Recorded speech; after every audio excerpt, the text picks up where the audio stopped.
होमज्ञानतिमिरान्धस्य ज्ञानाञ्जनशलाकया चक्षुरुन्मिलितं येन तस्मै श्रीगुरवे नमः।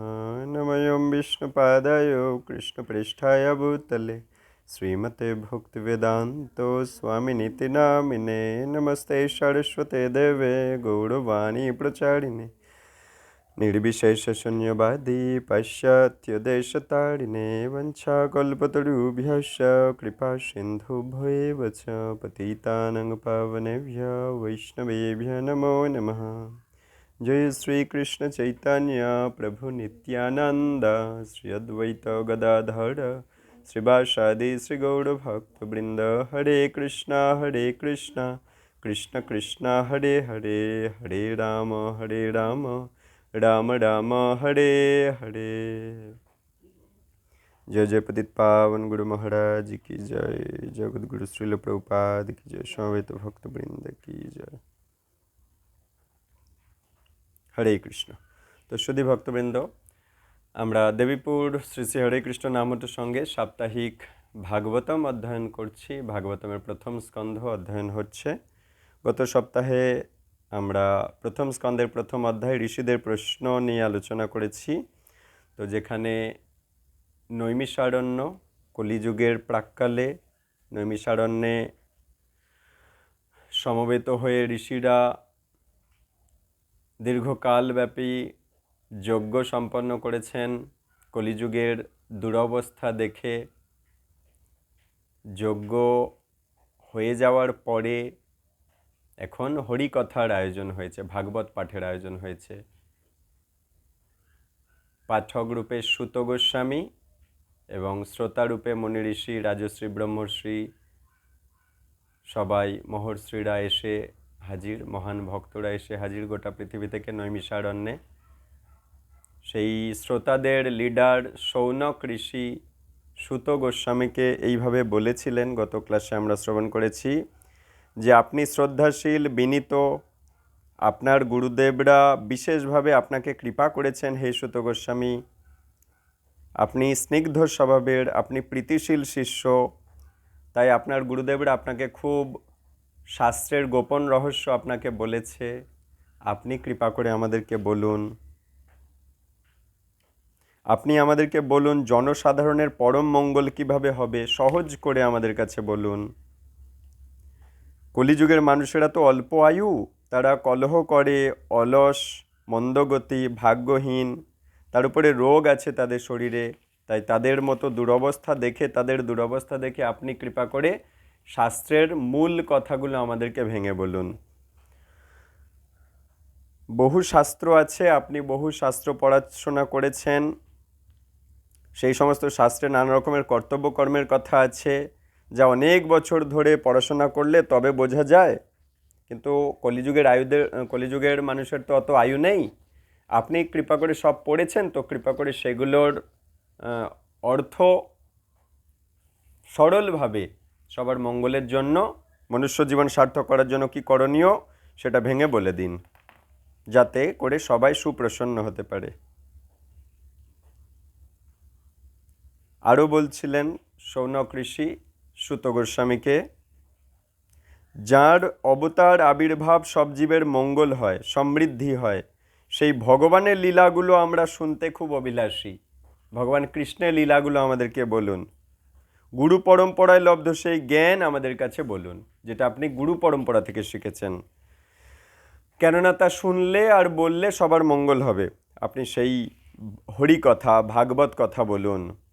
আর কি বলেছিল শ্রোতারা সুত গোস্বামীকে? এখন সুত গোস্বামী কিছু বলা চালু করেনি। শ্রোতারা আরও জানতে চাইছে, জন্ম মৃত্যুর ভয়ঙ্কর আবর্তে আবদ্ধ মানুষ বিবশ হয়ে পরমেশ্বর ভগবান কৃষ্ণের নাম উচ্চারণ করলেই সংসার থেকে মুক্ত হয়ে যাবে।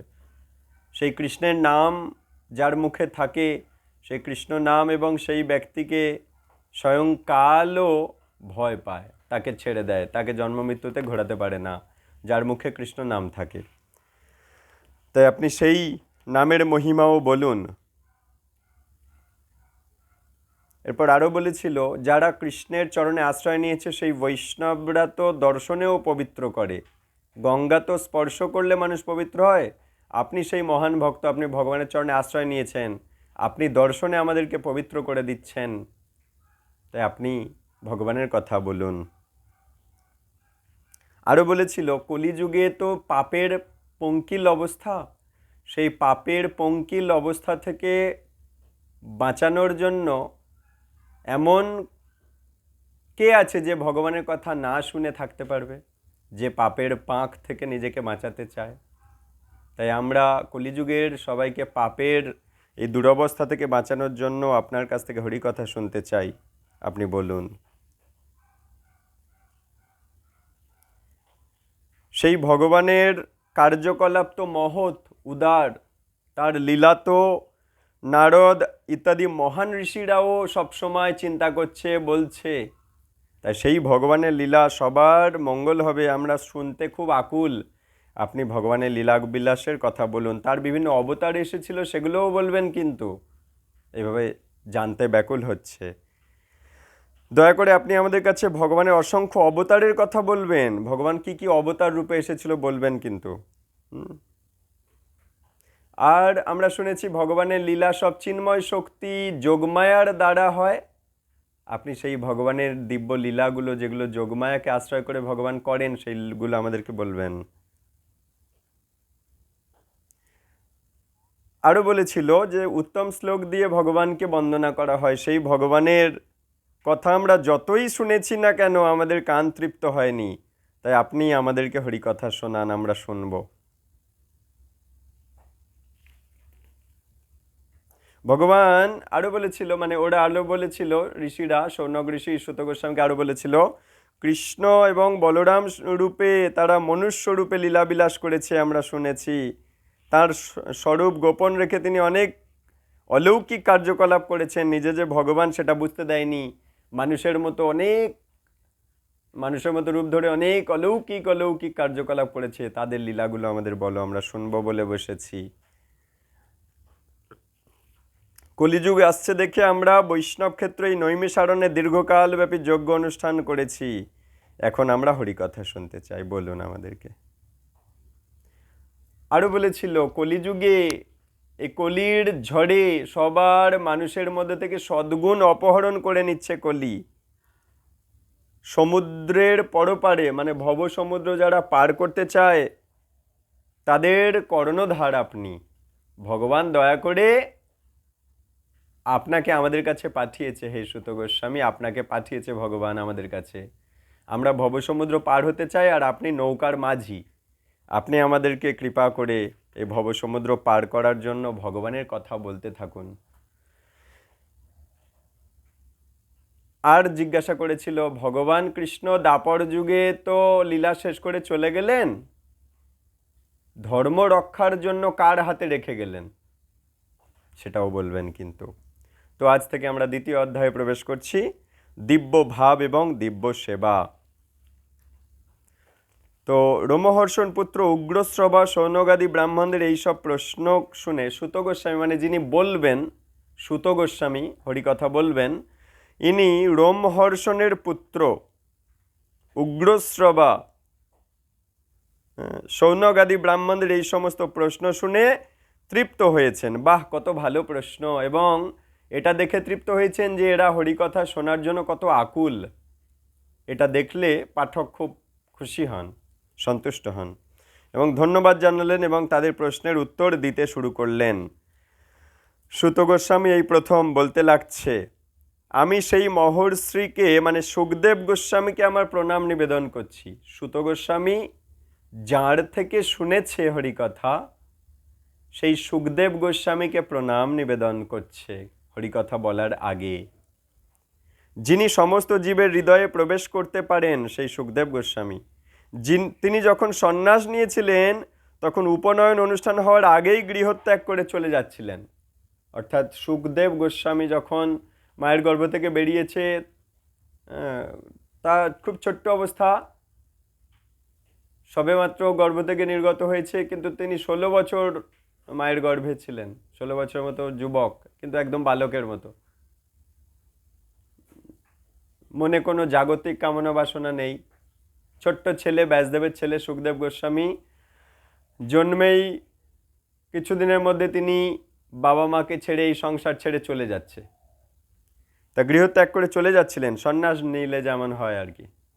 তখন তার বাবা ছিল ব্যাসদেব পুত্র বিরহে, ওই ধূপটা সরিয়ে নেন, পুত্র বিরহে তাকে বলছে হে পুত্র বলে ডাকছিল। তখন তার ভাবনায় তন্ময় বৃক্ষরাজিও, মানে গাছপালাগুলোও ব্যাসদেবের ওই পুত্র বিরহ, না ওটা বন্ধ করতে হবে, পুত্র বিরহে কাতর হয়ে, ব্যথায় ব্যথিত হয়ে গাছপালারাও উত্তর দিচ্ছিল। যখন ব্যাসদেবের কাছ থেকে তার সন্তান সুখদেব গোস্বামী চলে যাচ্ছে, গৃহ ত্যাগ করে সন্ন্যাস নিয়ে চলে যাচ্ছে, তখন এমনকি তার পৈতা বা উপনয়ন সংস্কারও হয়নি, তারও আগে সে সন্ন্যাস নিয়ে চলে যাচ্ছে ঘর ছেড়ে, বাবা মাকে ছেড়ে। তা তখন ব্যাসদেব খুব কাঁদছিল, গাছপালা তারাও এই বাবার কান্না দেখে ব্যথিত হচ্ছিল। সুত গোস্বামী আরো বলছে, সংসার রূপ গভীর অন্ধকার উত্তীর্ণ হওয়ার অভিলাষী, যারা এই জড় জগৎরূপী, জড় সংসার রূপী অন্ধকার কুয়ো, এই জড় জগৎটাকে বলছে অন্ধকার কুয়ো, এই অন্ধকার কুয়ো থেকে যারা বেরোতে চায়, সেই অভিলাষী বিষয় আসক্ত মানুষদের কাছে কৃপা করে যিনি স্বীয় প্রভাব জ্ঞাপক, সমস্ত বৈদিক জ্ঞানের সারভূত অনুপম আত্মতত্ত্ব প্রকাশক দীপ সদৃশ সর্বপুরাণ রহস্য শ্রীমদ্ ভাগবত বলেছিলেন। অর্থাৎ যারা এই জড় জগৎরূপী অন্ধকার কুয়ো থেকে বেরোতে চায়, তাদের কাছে এই সুখদেব গোস্বামী কৃপা করে সমস্ত বেদের সার, অনুপম উপহার এই ভাগবতম, যেটা বলেছিল জড় জগতের মানুষদের কাছে, সুখদেব গোস্বামী বলেছিল আত্মতত্ত্ব প্রকাশক। এটা শুনলে নিজের পরিচয়, ভগবানের পরিচয়, জড় জগৎ কি, চিন্ময় জগৎ কি, সব জানতে পারা যায়, কর্ম কি, কাল কি জানতে পারা যায়, আত্মতত্ত্ব জানা যায়। দীপ সদৃশ, প্রদীপের মতো এই ভাগবত, প্রদীপের মতো, প্রদীপ যেমন আলো দিয়ে সবাইকে আলোকিত করে, এই ভাগবত প্রদীপের মতো অন্ধকার হৃদয়কে আলোকিত করে দেয়। সর্বপুরাণের রহস্য এই ভাগবতমে আছে। সেই মুনিগণের গুরু ব্যাসদেব, ব্যাসতনয় ছিল সুখদেব গোস্বামীকে আমি প্রণাম নিবেদন করি। সুত গোস্বামী প্রণিপাত জ্ঞাপন করছেন ব্যাসদেবের সেই সন্তান সুখদেব গোস্বামী, যিনি এই ভাগবত জগতের সামনে প্রথমবারের জন্য বলেছিলেন। সুখদেব গোস্বামী বলছিল, পরীক্ষিত মহারাজ শুনছিল, সেখানেই বসেছিল সুত গোস্বামী।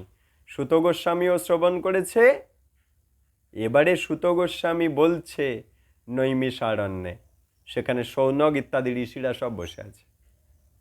এটা দ্বিতীয়বারের ভাগবত, তখন পাঠক হচ্ছে সুত গোস্বামী, আর প্রথমবারের ভাগবত পাঠ তখন পাঠক হচ্ছে সুখদেব গোস্বামী। তাই পাঠ করার আগে সুত গোস্বামী সুখদেব গোস্বামীকে প্রণাম নিবেদন করলেন। আর কি বলে প্রণাম নিবেদন করছে? বলছে সংসার বিজয়ী গ্রন্থ শ্রীমদ্ ভাগবত। এই শ্রীমদ্ ভাগবত শুনলে সংসারকে জয় করা যায়, এই জন্ম মৃত্যুর সংসারকে জয় করে বেরোনো যায়। সংসার বিজয়ী গ্রন্থ শ্রীমদ্ ভাগবত উচ্চারণ করার পূর্বে, এই ভাগবত উচ্চারণ করার আগে পরমেশ্বর ভগবান নারায়ণকে তিনি প্রণাম করছে। হরিকথা বলার আগে নারায়ণকে প্রণাম নিবেদন করছে সুত গোস্বামী। তাহলে সুখদেব গোস্বামীকে তো প্রণাম নিবেদন করলো, এবার নারায়ণকে প্রণাম নিবেদন করলো। এবারে সর্বশ্রেষ্ঠ মানুষ নরনারায়ণ ঋষি নামক ভগবত অবতার, সত্যযুগে ভগবান নরনারায়ণ ঋষি রূপে এসেছিল, মনে মনে চিন্তা করে তাকেও প্রণাম নিবেদন করলেন। বিদ্যার দেবী সরস্বতীকেও প্রণাম নিবেদন করলেন, ব্যাসদেবকেও প্রণাম নিবেদন করলেন সুত গোস্বামী হরিকথা বলার আগে। সুত গোস্বামী আরো বলছে, হে ঋষিগণ, আপনারা আমাকে যথার্থ প্রশ্ন জানতে চেয়েছেন, খুব ভালো প্রশ্ন করেছেন, আপনাদের প্রশ্নগুলো অতি উত্তম, আপনারা যে প্রশ্ন করেছেন খুব ভালো প্রশ্ন, কেননা সেগুলো কৃষ্ণ বিষয়ক প্রশ্ন। সুত গোস্বামী কি বললেন? যে আপনারা ভালো প্রশ্ন করেছেন, কেন? সেগুলো কৃষ্ণ বিষয়ের প্রশ্ন, তাই ভালো প্রশ্ন, এবং তা জগতের মঙ্গল বিধান করবে। জগতের মঙ্গল করবে, এমন প্রশ্ন করেছো যার উত্তর শুনলে সবার মঙ্গল হবে। এই ধরনের পরিপ্রশ্নের দ্বারাই কেবল আত্মা প্রসন্ন হয়। বলছে এই রকম প্রশ্ন উত্তর শুনলে আত্মা খুশি হয়। যেমন অন্ন ডাল শাকসবজি খেলে দেহ খুশি হয়, পেট ভরে, দেহে বল আসে, একইভাবে এই যে প্রশ্ন উত্তর, কিভাবে সংসার থেকে বেরোনো যায়, কিভাবে জন্ম মৃত্যু থেকে জয় করা যায়, কে ভগবান, তার লীলা শোনা, হ্যাঁ, মানুষ রূপে আমাদের কর্তব্য কি, হরি নাম কি, হরি কথা কি, হরি প্রসাদ কি, মন্দির কি, বিগ্রহ কি, এগুলো শুনলে সবার মঙ্গল হয়। এটা শুনলে আত্মা খুশি হয়, ভেতর থেকে আত্মা পুষ্ট হয়। সমস্ত মানুষের পরম ধর্ম হচ্ছে, সুত গোস্বামী এবার বলতে লেগেছে, সব মানুষের ধর্ম হলো পরম ধর্ম, মানে যার উপরে আর কোনো ধর্ম নেই। সব মানুষের পরম ধর্ম হলো সেই ধর্ম যার দ্বারা ইন্দ্রিয়জাত জ্ঞানের অতীত শ্রীকৃষ্ণ অহৈতুকী এবং অপ্রতিহত ভক্তি লাভ করা যায়। বলছে সব মানুষের ধর্ম, ওরা জিজ্ঞাসা করেছিল কলিযুগের মানুষের জন্ম মৃত্যু থেকে বেরোনোর জন্য, মনুষ্য জীবন সার্থক করার জন্য কি করণীয়, সুত গোস্বামীর কাছে জানতে চেয়েছিল। সুত গোস্বামী উত্তর দিচ্ছে, যে ধর্ম করলে কৃষ্ণের প্রতি ভক্তি লাভ হয় সেটাই হচ্ছে পরম ধর্ম, এর ওপরে বড় কোনো ধর্ম নেই। যা করলে ভগবানের প্রতি ভক্তি বাড়ে, এই হরি কথা শুনলে হরির প্রতি ভক্তি বাড়ে, ভাগবত কথা শুনলে ভগবানের প্রতি ভক্তি বা ভালোবাসা, প্রেমটা বেড়ে যাবে, এটাই পরম ধর্ম। আর এই প্রেমটা বাড়াতে পারলে তবে জন্ম মৃত্যু থেকে যাওয়া যাবে। সেই ভক্তি বলে অনর্থ নিবৃত্ত হয়, আত্মা প্রসন্ন হয়। এই ভক্তি, তাহলে ভগবানের কথা শুনলে ভক্তি বাড়বে, ভক্তি বাড়লে হৃদয়ের অনর্থ নষ্ট হবে, অনর্থ নষ্ট হলে আত্মা প্রসন্ন হবে। ভক্তি সহকারে ভগবান কৃষ্ণের সেবা করা হলে, মানে ভালোবেসে ভগবানের সেবা করলে অচিরেই শুদ্ধ জ্ঞান জাগে। ভালোবেসে ভগবানের জন্য সেবা করলে ভেতর থেকে হৃদয়ে শুদ্ধ জ্ঞান জাগতে থাকে এবং জাগতিক বিষয়ের প্রতি অনাসক্তি আসে। অর্থাৎ এই জড়জগতের যে বিষয়ের প্রতি আসক্তি, সেটা ধীরে ধীরে ধীরে ধীরে কেটে যায়। তাহলে মূল কথা বলল কি, যে সব মানুষের কর্তব্য হচ্ছে, পরম ধর্ম হচ্ছে ভগবানের কথা শুনে ভগবানের প্রতি ভক্তি লাভ করা। এটা মানুষ দেহ পেয়ে করণীয়, ভগবানের কথা শুনে ভগবানের প্রতি ভক্তি বাড়ানো।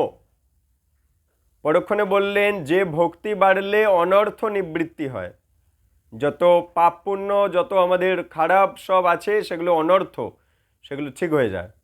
আর কি হয় না, আত্মা তৃপ্ত হয়।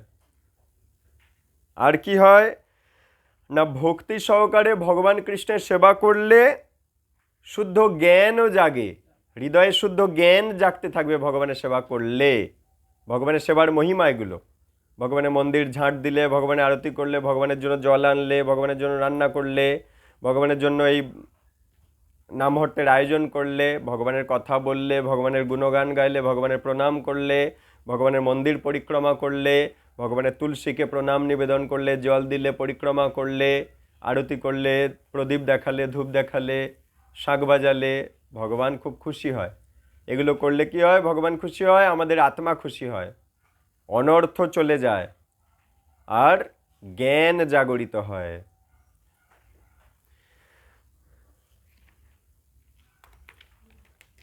স্বীয় বৃত্তি অনুসারে বর্ণাশ্রম পালন রূপ স্বধর্ম অনুষ্ঠান করার ফলেও যদি ভগবানের মহিমা শ্রবণ কীর্তনে আসক্তি না হয় তাহলে বৃথাশ্রম। মানে বর্ণাশ্রম ভালোভাবে পালন করলাম, মানে কি 4 বর্ণ 4 আশ্রম। 4 বর্ণ কি কি, ব্রাহ্মণ, ক্ষত্রিয়, বৈশ্য, শূদ্র। ভালো ব্রাহ্মণ হলাম বা ভালো ক্ষত্রিয় হলাম বা ভালো বৈশ্য হলাম বা ভালো শূদ্র হলাম, কিন্তু ভগবানের কথা শুনতে ভালো লাগে না, তাহলে বৃথাশ্রম, কোনো লাভ হলো না। 4 আশ্রম কি, ব্রাহ্মণ, ক্ষত্রিয়, বৈশ্য, শূদ্র।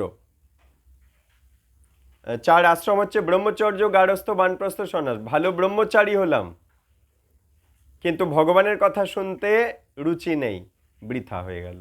আমি বলছি না, সুত গোস্বামী বলছেন। ভালো গৃহস্থ হলাম, সংসার পরিপাটি করে করলাম, কিন্তু ভগবানের কথা শুনতে রুচি নেই, বৃথাশ্রম।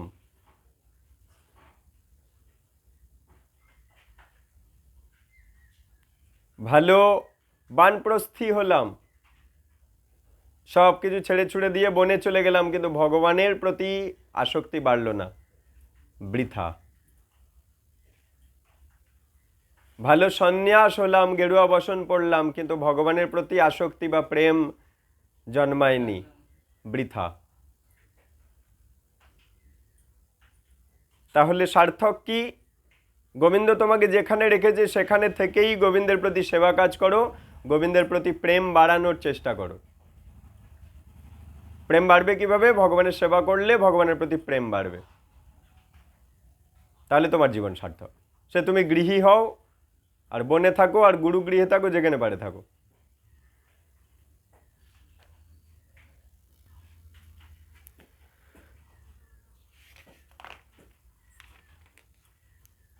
পরের শ্লোকে সুত গোস্বামী বলছেন, সমস্ত ধর্মের উদ্দেশ্য হচ্ছে চরমে মুক্তি লাভ করা, ভগবানের কাছে ফেরত যাওয়া। যে যাই কর্ম করছি তার উদ্দেশ্য হচ্ছে ভগবানকে খুশি করা, আর ভগবানকে খুশি করতে পারলে তবেই মুক্ত হওয়া যাবে জন্ম মৃত্যুর এই জড় জগৎ থেকে, এই দুঃখের জগৎ থেকে, এই বন্যা, এই ঝড় ঝঞ্ঝা বৃষ্টি বন্যার, এই করোনা আমফানের জগৎ থেকে বেরোনো যাবে। ভগবানের প্রতি প্রেম বাড়াতে হবে। ভগবানের কথা শুনলে, ভগবানের হরি নাম জপ সাধনা করলে ভগবানের প্রতি প্রেম বাড়বে। তাহলে কি বলছে? সমস্ত ধর্মের উদ্দেশ্য একটাই, ভগবানের চরণে পৌঁছানো। পরক্ষণে বলছে, তা কখনো জড় বিষয় লাভ করার জন্য করা উচিত নয়। একাদশী করছি পুত্র লাভ হবে বলে, না, এটা একাদশীর মূল উদ্দেশ্য নয়। মুখ্য উদ্দেশ্যে আমি পৌঁছাতে পারলাম না। একাদশী করছি বিষয় আশয় লাভ করবে বলে, একাদশী করছি চাকরি পাবো বলে, একাদশী করছি রোগ সারবে বলে, একাদশী করছি এই হবে বলে, ওই হবে বলে। এগুলো ভক্তির উদ্দেশ্য নয়। ভক্তির উদ্দেশ্য হচ্ছে ভক্তি জীবনের ব্রত, তপস্যা, উপবাস, এগুলোর সব কিছুর উদ্দেশ্য হচ্ছে ভগবানকে খুশি করা। তাহলে জন্ম মৃত্যু থেকে বেরোনো যাবে। নচেত ওই অল্প একটা ফসল নিয়ে ব্যস্ত থাকতে হবে। অধিকন্তু তত্ত্বদ্রষ্টা মহর্ষিরা বলে গেছে, যারা পরম ধর্ম অনুষ্ঠানে যুক্ত হয়েছেন তারা যেন কখনো ইন্দ্রিয় সুখের জন্য ধর্ম না করে। ভগবানের চরণে ভক্তি বাড়ুক, ভগবানের প্রতি প্রেম বাড়ুক, এটাই ধর্মের উদ্দেশ্য, পরম ধর্ম এটা। সুত গোস্বামী আরো বলছেন, ইন্দ্রিয় সুখ ভোগকে কখনোই জীবনের উদ্দেশ্য বলে মেনে নেওয়া উচিত নয়। ইন্দ্রিয় সুখ ভোগ এটা জীবনের মূল উদ্দেশ্য নয়। জীবনের মূল উদ্দেশ্য হচ্ছে জন্ম মৃত্যু থেকে বেরিয়ে ভগবানের চরণ কমলে গিয়ে স্থান পাওয়া। কিন্তু এখানেই জন্ম জন্ম থাকবো, ভালো মন্দ খাবো, ইন্দ্রিয়তে সুখ ভোগে থাকবো, এগুলো উদ্দেশ্য নয়। সুস্থ জীবনযাপন করা অথবা আত্মাকে নির্মল রাখার বাসনাই কেবল করা উচিত। সুস্থ জীবনযাপনে থাকবে আর আত্মাকে পবিত্র রাখতে হবে। আত্মা পবিত্র থাকবে ভগবানের কথা শুনলে, ভগবানের নাম করলে, ভগবানকে প্রণাম করলে, ভগবানের প্রসাদ পেলে আত্মা পবিত্র থাকে। ভগবান সম্বন্ধীয় আপনি যা করবেন আপনার আত্মা তত পবিত্র থাকছে, নির্মল থাকছে। আর ভগবানকে ভুলে দিনের পর দিন কাটানো হচ্ছে, আত্মা ধীরে ধীরে ধীরে ধীরে মরচে পড়ে যাচ্ছে। যেমন লোহার এগুলোর মধ্যে রং করে রেখেছে, লোহাগুলো ভালো আছে, কিন্তু এগুলো যদি রং করে না রাখা হয় তাহলে কি হবে? মরচে পড়ে যাবে। একইভাবে যে মানুষ, যে ব্যক্তি ভগবানকে কেন্দ্র করে জীবন কাটাচ্ছে তার আত্মা পবিত্র থাকবে। আর যে ভগবানকে বাদ দিয়ে, ভগবানকে ভুলে ঘন্টার পর ঘন্টা কাটিয়ে দিচ্ছে, দিনের পর দিন কাটিয়ে দিচ্ছে, সপ্তাহের পর সপ্তাহ, মাসের পর মাস কাটিয়ে দিচ্ছে, তার আত্মায় অপবিত্রতা এসে যাচ্ছে। যেমন লোহাতে মরচে পড়ে যায়, ঠিক তেমনি আত্মা মল যুক্ত হয়ে যাচ্ছে। যেমন বিছানা মাদুর অনেক দিন না কাচলে, না সূর্যের আলোয় রোদে দিলে কি হয়? তাতে নোংরা হয়, তাতে পোকামাকড় হয়, তাতে গন্ধ হয়। কিন্তু আবার সেগুলোকে নিয়ে সূর্যে দিলে কি হয়? পবিত্র হয়ে যায়, টাংটাঙে হয়ে যায়, হ্যাঁ, সমস্ত দুর্গন্ধ কেটে যায়, সমস্ত স্যাঁতস্যাঁতে ভাব কেটে যায়, পোকা হয়েছিল সেগুলো কেটে যায়, তাই না? একই জিনিস। যে ব্যক্তি বা যে আত্মা ভগবানের ভক্ত, তার আত্মা পবিত্র।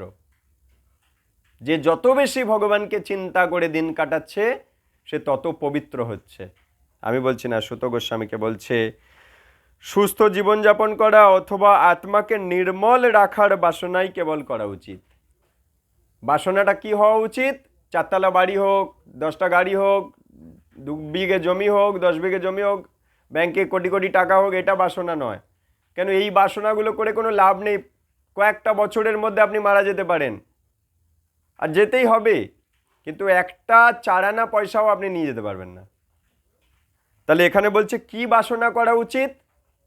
আত্মাকে পবিত্র রাখবো, এই বাসনা করা উচিত। আত্মাকে পবিত্র রাখতে গেলে কি হবে, কি করতে হবে? একটু আগেই বলা হয়েছে, ভগবানের সমস্ত কিছুর সাথে যুক্ত থাকতে হবে। ভগবানের মন্দিরে যেতে হবে, ভগবানের পরিক্রমা করতে হবে, ভগবানের নাম হরে কৃষ্ণ মন্ত্র জপ করতে হবে, ভগবানের কথা শুনতে হবে, ভগবানের সেবা পূজা করতে হবে, ভগবানের চিন্তা করে দিন কাটাতে হবে। সব কিছু করবে, কিন্তু চিন্তা থাকবে ভগবানের। আমি কার উদ্দেশ্যে করছি? ভগবানের উদ্দেশ্যে করছি। তাহলে আত্মা পবিত্র থাকবে। যে যত বেশি আত্মাকে পবিত্র করতে পারবে, সে তত দ্রুত ভগবানের কাছে ফেরত চলে যাবে। তাকে বারবার এই জন্ম মৃত্যুতে আসতে হবে না। কেননা মানব জীবনের উদ্দেশ্য হচ্ছে পরম তত্ত্ব সম্বন্ধে অনুসন্ধান করা। পরম তত্ত্ব মানে মানুষ জীবনের উদ্দেশ্য হচ্ছে ভগবানকে জানার চেষ্টা করা। আমাকে বানালো কে? আমার বাবাকে বানালো কে? গাছপালা, পশু পাখি, কীট পতঙ্গ, আকাশ মেঘ সূর্য বানালো কে? তাকে জানার চেষ্টা করা মানুষের কর্তব্য।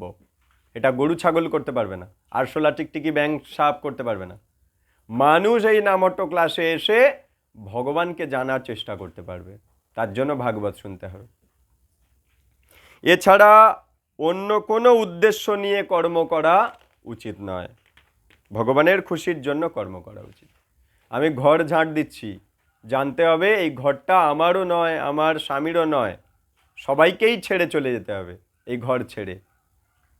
যদি মনে করি আমার পুত্রকেও এই ঘর ছেড়ে চলে যেতে হবে, কয়েকটা দিনের জন্য ভগবান তার ঘরে আমাদেরকে থাকার সুযোগ দিয়েছে, তাই আমি ভগবানের ঘরে ভগবানের কৃপাতে বাস করার সুযোগ পেয়েছি, ভগবানের ঘর ঝাঁট দিচ্ছি, ভগবান খুশি হবে। এই জ্ঞানে ঝাঁট দিতে হবে, এই জ্ঞানে রান্না করতে হবে, এই জ্ঞানে ঘর মুছতে হবে, এই জ্ঞানে ঘরে ঝুল ঝাড়তে হবে। যেটা ভগবানের ঘর আমি পরিষ্কার করছি, আমি তার দাস, ভগবান খুশি হবে ঝুলটা ঝাড়লে। মনে থাকবে, এটা কর্মের রহস্য। এই জ্ঞানে যদি কর্ম করতে পারো, তাহলে মৃত্যুর পর তোমাকে আর এখানে আসতে হবে না, এবার ভগবানের কাছে ফেরত যাবে, সেখানে এবার জীবন কাটাবে, এখানে আর নয়, এই কষ্টের জগতে আর নয়। এই জ্ঞানে কর্ম করতে হবে। যে যা করছি, জল বয়ে নিয়ে যাচ্ছি, কার জন্য? ভগবানের পরিবারে এই জলটা লাগবে, তাই নিয়ে যাচ্ছি। চারিদিকে যত পরিবার, গ্রাম, দেশ দেখছি, সব আসলে কার? ভগবানের সংসার, সব ভগবানের সংসার, ভগবান বানিয়েছে। এই জ্ঞানে আমাদের করতে হবে। পরক্ষণে সুত গোস্বামী বলছেন, যা অদ্বয় জ্ঞান অর্থাৎ এক এবং অদ্বিতীয় বাস্তব বস্তু জ্ঞানীগণ তাকেই পরমার্থ বলেন। অর্থাৎ ভগবানকে জানাই হচ্ছে সঠিক পথে আছে সে, তার আয়ু সঠিক কাজে ব্যয় হচ্ছে, তার শক্তি সঠিক কাজে ব্যয় হচ্ছে, যে ভগবানকে জানার জন্য চেষ্টা করছে, ভগবানকে নিয়ে দিন কাটাচ্ছে। সেই তত্ত্ব বস্তু ব্রহ্ম পরমাত্মা ভগবান এই ত্রিবিধ সংজ্ঞায় সঙ্গীত বা কথিত হন। ভগবানকে কেউ বলে ব্রহ্ম, কেউ বলে পরমাত্মা, কেউ বলে স্বয়ং মুরলীধারী কৃষ্ণ ভগবান। তো ব্রহ্মজ্যোতি মানে কি? ভগবানের কৃষ্ণের গায়ের একটা জ্যোতি আছে, ভগবান কৃষ্ণর গায়ের একটা জ্যোতি আছে, তাকে বলে ব্রহ্মজ্যোতি। আবার ভগবান কৃষ্ণ থেকে অনেক টুকরো টুকরো অংশ তৈরি হয়েছে, সেটা প্রত্যেকটা ব্যক্তির হৃদয়ে বসে আছে, সেটাকে বলে পরমাত্মা। আবার স্বয়ং ভগবান হচ্ছে কে? ওই যশোদার ছেলে, হ্যাঁ, দেবকী বসুদেবের ছেলে সন্তান কৃষ্ণ, এটা স্বয়ং ব্যক্তি ভগবান।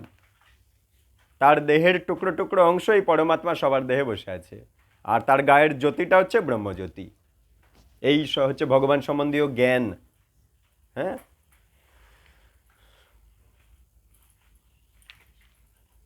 অপ্রাকৃত বস্তুতে সুদৃঢ় ও নিশ্চয় বিশ্বাসযুক্ত মুনিগণ জ্ঞান বৈরাগ্যযুক্ত হয়ে শাস্ত্র শ্রবণজনিত উপলব্ধি অনুসারে ভগবানের প্রতি প্রেমময়ী সেবার দ্বারা তাদের শুদ্ধ হৃদয়ে পরমাত্মা রূপে সেই তত্ত্ববস্তুকে দর্শন করেন। বলছে কি? অপ্রাকৃত বস্তুতে সুদৃঢ় আর নিশ্চয়ই বিশ্বাস, অর্থাৎ ভগবানের প্রতি দৃঢ় আর নিশ্চয়ই বিশ্বাস যে আমি ভগবানের পথে চললে ভগবান আমাকে রক্ষা করবে, ভগবান আমাকে জন্মমৃত্যু থেকে বের করে নেবেন, এই ভয়ঙ্কর জাঁতাকল থেকে তিনি বের করে নেবেন। এই ব্যাপারে দৃঢ় বিশ্বাস থাকতে হবে, নিশ্চয়ই বিশ্বাস থাকতে হবে, জ্ঞান থাকতে হবে, আর বৈরাগ্য, যেগুলো খারাপ সেগুলো ছাড়বো, যেগুলো ভালো সেগুলো নেব, যেগুলো ভগবান সম্বন্ধীয় সেইগুলো নেব, সেইগুলো দেখব, সেইগুলো সব কিছু করবো। আর যেগুলো ভগবানকে বাদ দিয়ে সেগুলোতে অত বেশি টাইম দেব না। কোনো জড়জাগতিক সিরিয়াল হচ্ছে, ওখানে ভগবান নেই, তাহলে ওইগুলো দেখব না। কোনো জড়জাগতিক গান হচ্ছে যেটা ভগবানের গুণগান হচ্ছে না, তাহলে সেই গান শুনবো না। যেটা ভগবানকে নিয়ে ভজন, সেগুলো শুনবো, সেগুলো বলবো, সেগুলো দেখব, সেই বই পড়ব, এগুলো। ভগবানের প্রতি প্রেমময়ী সেবার দ্বারা শাস্ত্র শ্রবণ করে যোগীগণ হৃদয়ে ভগবানকে পরমাত্মা রূপে দর্শন করেন। হে দ্বিজশ্রেষ্ঠ, তাই সিদ্ধান্ত করা হয়েছে যে স্বীয় প্রবণতা অনুসারে বর্ণাশ্রম ধর্ম পালন করার মাধ্যমে ভগবান শ্রীহরির সন্তুষ্টি বিধান করাই হচ্ছে স্বধর্মের চরম ফল। মারাত্মক কথা সুত গোস্বামী বললেন আমাদের সবার মঙ্গলের জন্য। বলছে তুমি 4 বর্ণ বা 4 আশ্রমের মধ্যে যেখানেই থাকো না কেন, হরিকে খুশি করে দিন কাটাচ্ছ তো, তাহলে ঠিক আছো। 4 বর্ণ মানে কি? ব্রাহ্মণ, ক্ষত্রিয়, বৈশ্য, শূদ্র। হতে পারে তোমার ব্রাহ্মণ বংশে জন্ম, তাহলে ব্রাহ্মণ হয়ে তুমি ভগবানকে সন্তুষ্ট করে করে করে করে দিন কাটাচ্ছ তো, তাহলে ঠিক আছে, নইলে বৃথা। ক্ষত্রিয় মানে রাজা বা মুখ্যমন্ত্রী বা কোনো সদস্য বা কোনো এইরকম রাজনীতির সাথে যুক্ত যারা, যা করছো ঠিক আছে, কিন্তু সেটা ভগবানের খুশির জন্য করছো কি, তাহলে ঠিক আছে তোমার বর্ণ। বৈশ্য মানে ব্যবসা বাণিজ্য, চাকরি, ব্যবসা বাণিজ্য, গোপালন, কৃষিকাজ, এটা বৈশ্যরা করে। এটা করছো মূলে জানো তো যে তুমি যা কিছু করছো ভগবানের উদ্দেশ্যে করছো, তাহলে ঠিক আছে, তাহলে তোমার জীবন সার্থক হবে। কিন্তু তুমি ভালো ব্যবসা করছো কিন্তু ভগবানকে জানো না, ভালো চাষবাস করছো, কৃষিকাজ করছো, কিন্তু ভগবানকে চেনো না, তাহলে বৃথাশ্রম, পণ্ডশ্রম, বেকার খাটনি। তুমি ভালো শূদ্র, কিন্তু তুমি ভগবানের উদ্দেশ্যে কাজগুলো করছো না, তাহলে বেকার তোমার শূদ্রত্ব।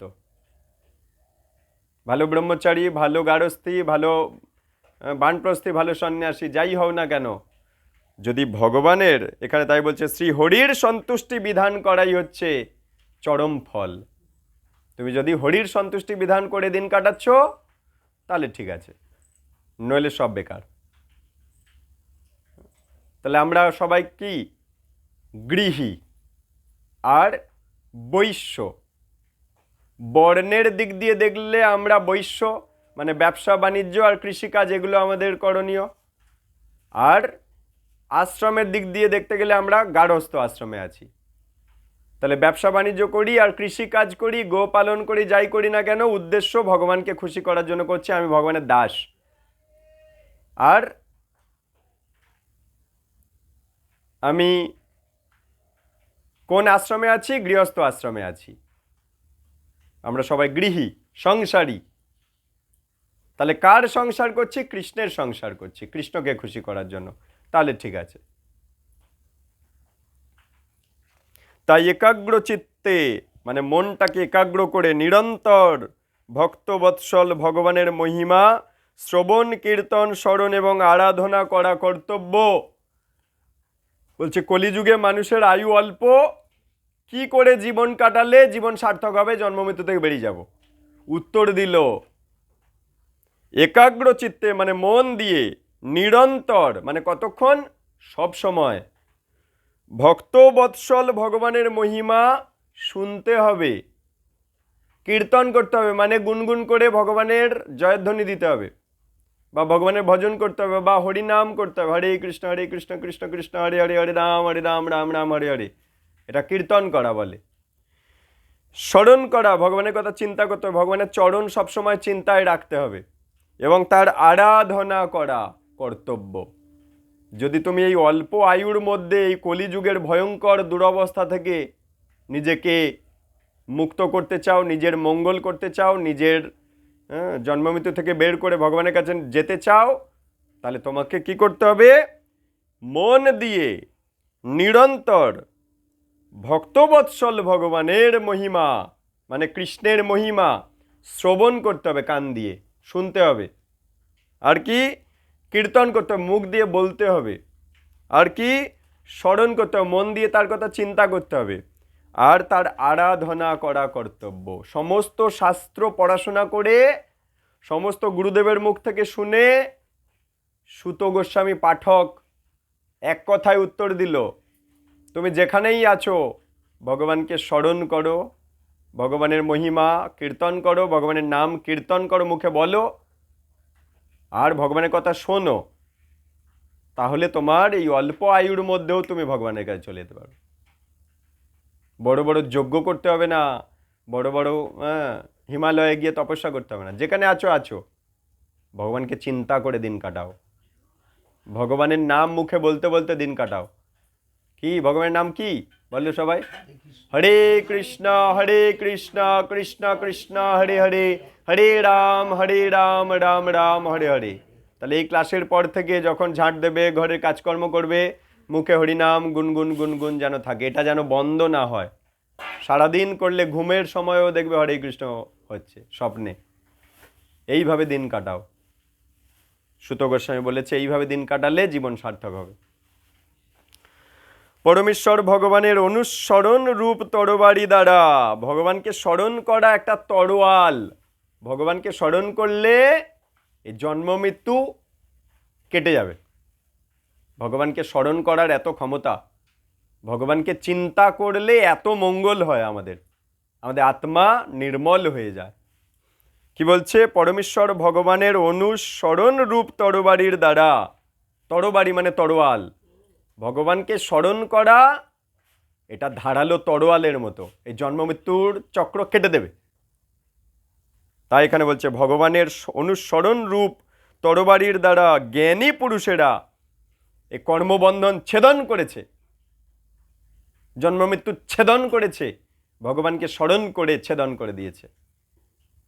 তাই সেই ভগবানের কথায় কে বা রতিযুক্ত হবে না? ভগবানের কথা শুনতে কে না চাইবে? কিন্তু মূর্খ জীবেরা ভগবানের কথা শোনার যে কি গুরুত্ব বোঝে না, অজুহাত দেয় বৃষ্টি হচ্ছে তাই যাব না। তাহলে জনম জনম বৃষ্টি খেতে থাকবে, এখান থেকে বেরোনো আর হবে না। এই সমস্ত সামান্য অজুহাতে যদি ভগবানের কথা শুনতে আসা মিস করে।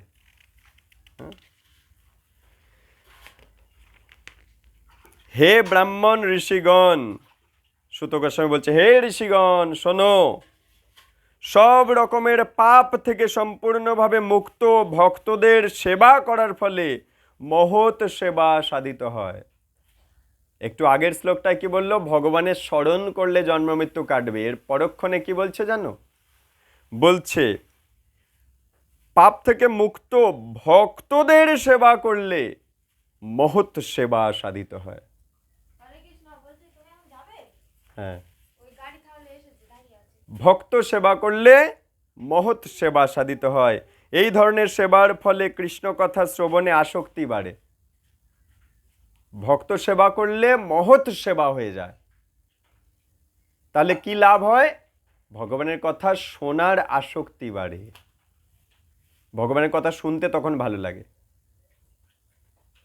তাহলে একটু আগে কি বললো? ভগবানের কথা শুনলে জন্ম মৃত্যু থেকে কেটে বেরোনো যাবে। কিন্তু আমার তো ভগবানের কথা শুনতে ভালো লাগে না, তাহলে আমার কি করণীয়? তখনই বলছে ভক্ত সেবা করো, ধীরে ধীরে ভগবানের কথা শুনতে ভালো লাগবে, আর ভগবানের কথা শুনলে জন্ম মৃত্যু থেকে বেরিয়ে যাবে। তাহলে মূলে কি? ভক্ত সেবা। ভক্ত সেবা করলে ভগবানের কথা শুনতে ভালো লাগবে, আর ভগবানের কথা শুনলে জন্ম মৃত্যু থেকে বেরিয়ে যাবে।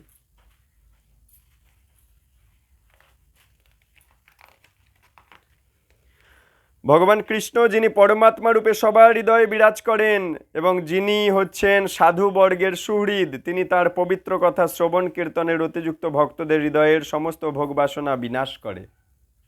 যারা ভগবানের কথা শ্রবণ করে তাদের হৃদয়ে যত জড় কামনা বাসনা, বিষয় আসক্তি ধীরে ধীরে নাশ হয়ে যায়, ভগবান নাশ করে দেয়। তাহলে যে ভগবানের কথা শোনে তার হৃদয়ে এই যে জড় জগতের প্রতি আসক্তি সব ধীরে ধীরে ধীরে ধীরে ধুয়ে মুছে সাফ হয়ে যায়। জড় জগতের প্রতি আসক্তি, যেগুলো খেতে নেই সেগুলো খাচ্ছে, যেগুলো দেখতে নেই সেগুলো দেখছে, যেগুলো করতে নেই সেগুলো করছে, যেগুলো বলতে নেই সেগুলো বলছে, যেগুলো চিন্তা করতে নেই সেগুলো চিন্তা করছে। তার মানে কি? এগুলো জড় জগতের প্রতি আসক্তি। এই আসক্তি ভগবান ধুয়ে মুছে সাফ করে দেবে ভগবানের কথা শুনলে। কি বলছে? ভগবান শ্রীকৃষ্ণ যিনি আত্মা রূপে পরমাত্মা রূপে সবার হৃদয়ে বিরাজ করেন, ভগবান সবার হৃদয়ে বসে আছে, তিনি দেখছে আমি ভগবানের কথা শুনতে এসেছি, তাহলে তিনি ওই হৃদয়ে বসে থেকে আমার হৃদয় থেকে জড় জগতের কামনা বাসনাগুলো ধুয়ে পরিষ্কার করে দেবে। তখন ওই যেগুলো দেখতে নেই সেগুলো দেখছিলাম আর দেখতে ভাল লাগবে না, যেগুলো খেতে নেই কিন্তু খাচ্ছিলাম আর খেতে ভাল লাগবে না, যেগুলো বলতে নেই কিন্তু বলে ফেলছিলাম আর বলতে ভাল লাগবে না, যেখানে যেতে নেই কিন্তু যে গিয়ে ফেলছিলাম আর যেতে ভাল লাগবে না। কেন? ভগবান ভেতর থেকে কামনা বাসনা পরিষ্কার করে দিচ্ছে। কেন করে দিচ্ছে? আমি ভগবানের কথা শুনছি বলে। ভগবানের কথা শুনতে ভালো লাগছে কেন? ভক্তদের সেবা করি বলে। এই জন্য বলেছে না দিয়া ভক্ত সেবা নিস্তার পেয়েছে কে বা।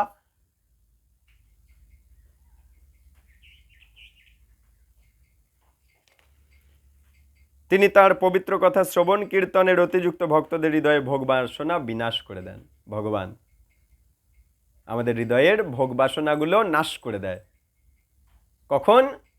যখন আমি ভগবানের কথা শুনি কান দিয়ে, এই যে এখন শুনছি এটা। এর পরক্ষণে বলছে শ্রীমদ্ ভাগবত নিয়মিতভাবে শুনলে এবং ভগবানের শুদ্ধ ভক্তের সেবা করলে, তাহলে ভাগবত শুনলে আর ভক্তদের সেবা করলে হৃদয়ের সমস্ত কলুষ সম্পূর্ণরূপে বিনষ্ট হয়ে যায় এবং তখন উত্তম শ্লোকের দ্বারা ভগবান কৃষ্ণের প্রতি প্রেমময়ী ভক্তি দৃঢ়ভাবে প্রতিষ্ঠা হয়ে যায়। হৃদয়ে ভক্তি দাঁড়িয়ে যায়। ভগবানের কথা শুনলে আর ভক্ত সেবা করলে হৃদয়ে ভক্তি বাড়ে। ভক্তি বাড়লে ভগবানের কাছে চলে যাবে। তাহলে আমাদের কি করতে হবে? সবসময় ভগবানের কথা শুনতে হবে আর ভক্তদের সেবা করতে হবে। এই দুটো জিনিস, ভগবানের শ্রবণ কীর্তন আর ভক্তদের সেবা, হৃদয়ে ভক্তি বেড়ে যাবে, ভগবানের কাছে চলে যাবে জন্ম মৃত্যু ছেড়ে।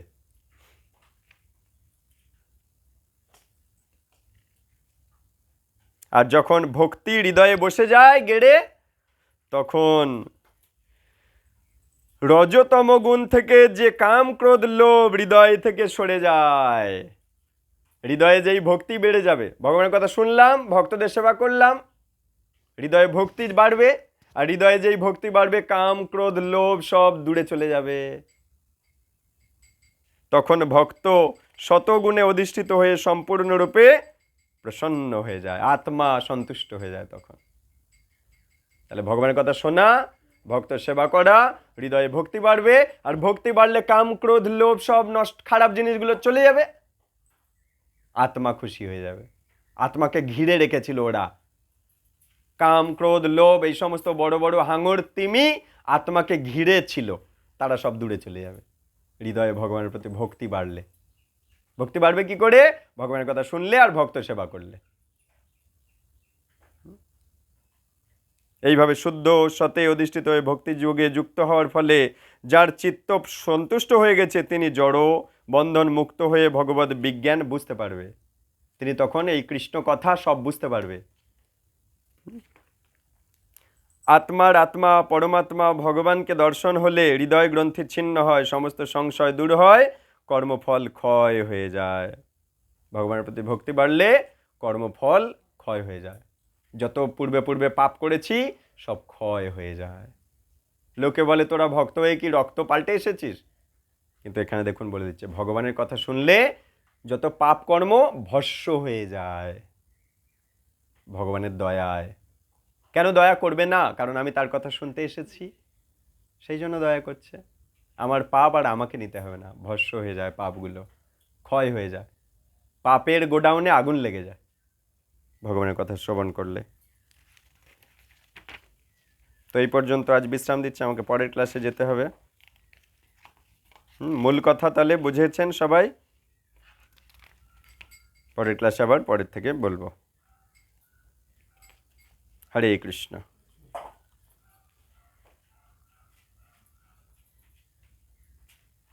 বাঞ্ছা কল্পতরুভ্যশ্চ কৃপা সিন্ধুভ্যৈব চ পতিতানাং পাবনেভ্যো বৈষ্ণবেভ্যো নমঃ। অনন্ত অনন্ত কোটি ভক্তবৃন্দ কি জয়। নিতাই গৌর প্রেমানন্দ। হরি হরি বল।